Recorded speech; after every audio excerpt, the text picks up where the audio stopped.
네, 영국의 역사학자 에드워드 칸은 역사는 현재와 과거의 끊임없는 대화라고 말했습니다. 네, 반복되는 역사의 전개 속에서 우리는 최악을 피하기 위한 최선의 준비를 하고 있는지 되묻습니다. 네, 행복한 책읽기 오늘은 그 병자호란 47일간을 돌이켜보겠습니다. 책을 읽는 내내 가슴 한켠이 답답하고 먹먹했던 것은 그것이 바로 우리 역사였기 때문입니다. 김훈 작가의 남한산성에 대한 묘사와 기록은 우리를 어느덧 400년 전으로 안내합니다. 오늘은 동서대학교 장제국 총장과 함께 남한산성 읽어봅니다.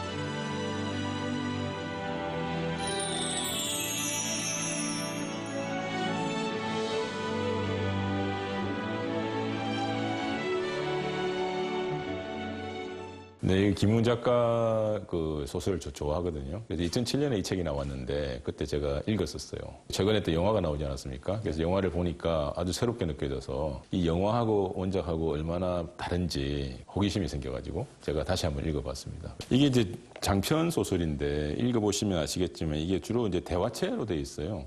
그러다 보니까 그렇게 난해하게 읽기 힘든 책은 아닌 것 같아요. 여기 이제 보면은 논쟁이 많지 않습니까? 신하들 간에 두 표로 나눠서 이런 부분이 상당히 좀 우리한테 시사하는 점이 많다 이런 생각이 들었습니다. 궁 안에서 이야기되고 있는 내용들이 과연 밖에서 통하는 이야기인지 이런 부분에 대해서 상당히 의문점이 많았거든요. 보통 세상은 벌써 청나라 시대로 접어들었는데 궁 안에서는 아직도 명나라에 대한 이야기를 하면서 세상이 변한 것을 감지를 못하고 이 주전파와 그 척화파가 나눠가지고 존경하는 이런 모습이 참 안타깝게 느껴졌고요. 김훈 특유의 문체로 인조가 남한산성에 갇혀보낸 47일간의 치욕스런 역사를 담아낸 소설입니다. 무기력한 왕과 주전파와 주화파의 다툼, 꺼져가는 나라의 운명 앞에서 고통받는 민초들의 삶을 묘사했습니다. 사실은 보면은 이게 병자호란에 대한 이야기 아닙니까? 근데 병자호란이 어떻게 보면 첫 번째 침략 당한 것이 아니고 청에 의해서 정묘호란이라고 있었습니다. 9년 전에.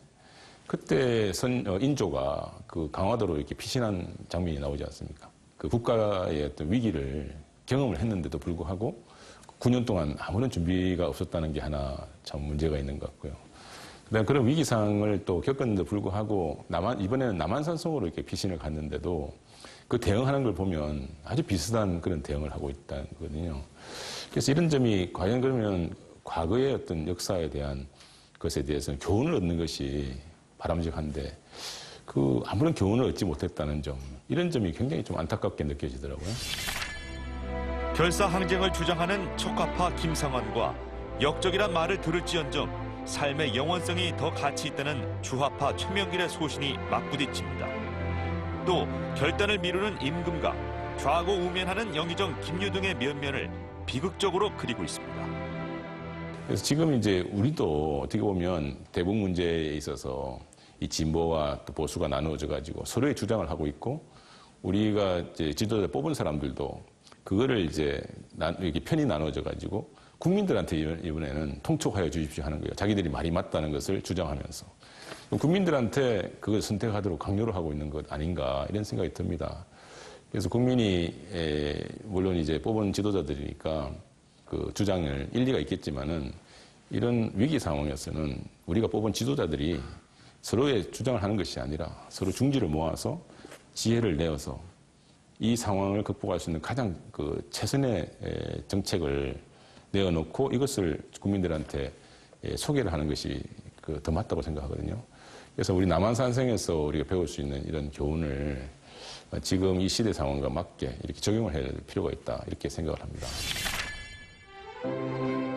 우리의 선조들은 지금 그곳에 없지만 그들이 돌과 흙으로 쌓아 올린 남한산성은 음식점과 주차장에 둘러싸여 그 형태를 연명하고 있습니다. 조선은 다른 이름으로 불려지고 있고 대국과의 경계는 여전히 사라지지 않고 있습니다. 반복되는 역사 속에서 우리는 이제 반전을 준비해야 할 때입니다. KNN 황범입니다.